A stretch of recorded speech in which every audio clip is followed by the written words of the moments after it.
তিন নম্বর হাদিস শরীফ তলাবুল ইলমি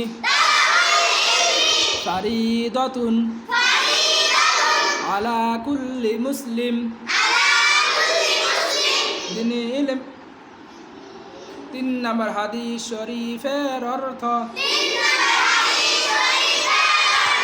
দিনে ইলম শিক্ষা করা প্রত্যেক মুসলমানের উপর ফরজ। তিন নম্বর হাদিস শরীফ তলাবুল ইলমি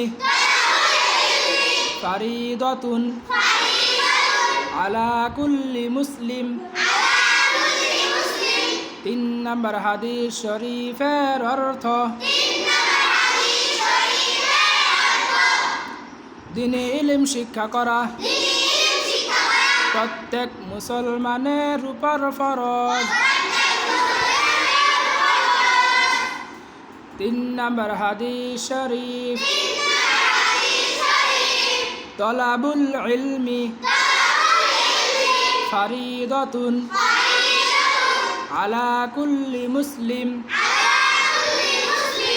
তিন নম্বর হাদিস শরীফের অর্থ দিনে ইলম শিক্ষা করা প্রত্যেক মুসলমানের উপর ফরজ।